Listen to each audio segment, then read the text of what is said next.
Hello दोस्तों, नमस्कार। आप सभी लोगों का हमारे यूट्यूब चैनल में स्वागत है। तो दोस्तों, आज की स्टोरी हम आपको ब्रिटिश ज़माने की भूतिया एवं खौफनाक स्टोरी सुनाने जा रहे हैं, जो बहुत ही डरावनी स्टोरी है। यह कहानी उस समय की है जब भारत में अंग्रेज़ों का राज हुआ करता था और अंग्रेज़ भारतीय किसानों के ऊपर बेतहाशा जुल्म किया करते थे। उस समय एक रामगंज नाम का गांव हुआ करता था। रामगंज के अंदर एक ब्रिटिश अधिकारी का दफ्तर भी बना हुआ था और वह ब्रिटिश अधिकारी गांव वालों के ऊपर काफ़ी ज़्यादा जुल्म किया करता था। रामगंज गांव के अंदर एक गरीब किसान का परिवार भी रहता था, जिसकी एक खुशी नाम की 20 वर्षीय लड़की भी थी। ब्रिटिश अधिकारी की नज़र अक्सर उस खुशी के ऊपर गंदी नज़रों से देखा करती थी। एक दिन ब्रिटिश अधिकारी को मौका पाकर खुशी को उसके घर से उठाकर अपने साथ जंगल में ले जाता है और जंगल में उसके साथ दुष्कर्म करके उसे वहीं पर छोड़ देता है। जब खुशी के पिता खेत से काम करके शाम को घर लौटते हैं तो उन्हें घर पर खुशी नज़र नहीं आती है। तो उन्होंने पूरे गांव में तलाश की और सभी गांव वालों खुशी की तलाश में इधर-उधर भागने लगते हैं। इसके बाद गांव वाले को खुशी जंगल की तरफ से फटे कपड़ों के अंदर गांव में आती हुई नज़र आती है। तब सभी गांव वालों ने खुशी के पास जाकर पहुंचा, बेटा आपकी यह हालत किसने की है और आप अकेली जंगल में कैसे पहुंची? तो खुशी ने गांव वालों को और अपने पिता को अपने ऊपर बीती हुई सुनाई, जिसे सुनकर सभी गांव वालों का खून खौल उठता है और गांव वाले उस ब्रिटिश अधिकारी के दफ्तर की तरफ चल पड़ते हैं। पर जब तक वह ब्रिटिश अधिकारी के पास पहुंचते हैं तब तक ब्रिटिश अधिकारी उस गांव को छोड़कर वहां से भाग चुका होता है।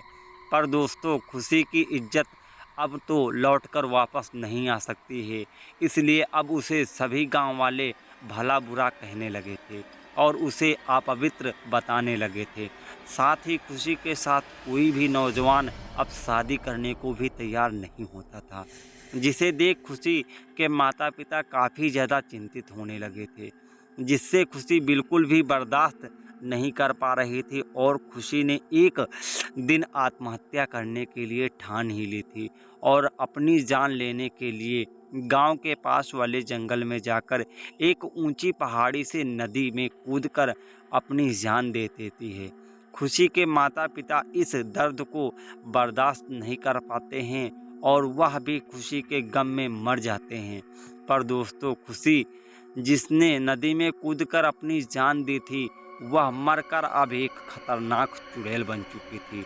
वह बहुत ही खतरनाक और भयानक चुड़ैल बन चुकी थी, जो कि गांव वालों को अब अपने माता-पिता की मौत का दोषी मान रही थी और उसने सभी गांव वालों को मारने की ठान ली थी, क्योंकि गांव वालों ने कोई उसकी मदद नहीं की थी। और यह हम आपको बता दें, गांव वाले नदी के पानी से ही अपनी पूरी खेती बाड़ी का काम भी देखते थे और पास के जंगल से ही लकड़ियां लाकर जलाते थे और पानी और लकड़ियां लेने के लिए हर किसी को जंगल में जाना पड़ता था।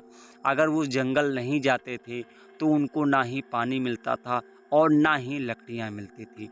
खुशी के माता-पिता के गुजर जाने के बाद गांव वालों को जंगल से रात में रोने की आवाज़ें भी सुनाई देने लगती हैं और साथ ही मदद की गुहार लगाती हुई खुशी की आवाज़ भी गांव वालों को सुनाई देने लगती है। इसके बाद एक दिन जब सभी गांव वाले पानी और जंगल से लकड़ियां लेने के लिए जंगल की तरफ जाते ही हैं, तो उनमें से दो नौजवान बच्चे, जिनकी उम्र लगभग 20 साल के आसपास होती है, उन्हें जंगल में लकड़ियाँ काटते-काटते काफ़ी देर हो जाती है और अंधेरा भी होने लगता है। उनको कुछ पता नहीं रहता है कि इस जंगल में क्या होने वाला है और जब वह दोनों अपनी लकड़ियां काटकर इकट्ठा कर चुके थे, तब तक उन्हें रात्रि के लगभग 9 बज चुके थे और उन दोनों को लेकर काफ़ी ज़्यादा गांव वाले चिंतित हो रहे थे और जंगल में डरावनी आवाज़ें भी आना अब शुरू हो चुकी थी। अब ऐसे में कोई भी जंगल की तरफ नहीं जाना चाहता था। अब गांव वाले लोगों की आंखें बस जंगल के रास्ते की तरफ टिकी हुई थी कि अब तक वो दोनों जंगल से लकड़ियां लेकर वापस क्यों नहीं आए हैं। पर किस्मत को कुछ और ही मंजूर था, क्योंकि जंगल में आज उनकी मौत लिखी हुई थी और अब जंगल के अंदर उन दोनों लड़कों पर खुशी की नज़र पड़ चुकी थी, जो कि अब एक भयानक चुड़ैल बन चुकी थी। खुशी एक खूंखार और काफ़ी भयानक चुड़ैल बन चुकी थी।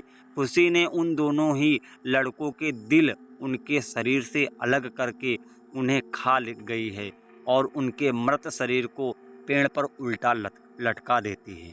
और अब खुशी के खून मुंह में लग चुका था और अब वह एक खून की प्यासी चुड़ैल बन चुकी थी। उधर गांव वाले पूरी रात उन दोनों लड़कों का इंतजार करते रहे, पर जंगल में से वह दोनों लौटकर वापस नहीं आते हैं। इसके बाद दूसरे दिन जब सूर्य की पहली किरण निकली होती है तो सभी गांव वाले हाथ में डंडा लेकर जंगल की तरफ उन दोनों को ढूंढने के लिए निकल पड़ते हैं। जैसे ही गांव के लोगों ने जंगल के बीच नदी के पास पहुंचे ही थे तो उन गांव वालों को उन लड़कों की लाशें पेड़ पर उल्टी लटकी हुई दिखाई देती हैं, जिनके सीने में अब दिल नहीं रहा है।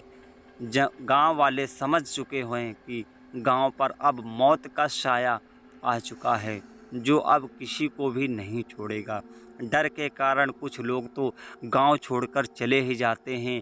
बहुत सारे लोग गांव छोड़कर जाते हैं और वो शहर में जाकर रहने लगते हैं और बाकी के सभी गांव वाले अब डर के साये में अपनी ज़िंदगी जीने लगते हैं।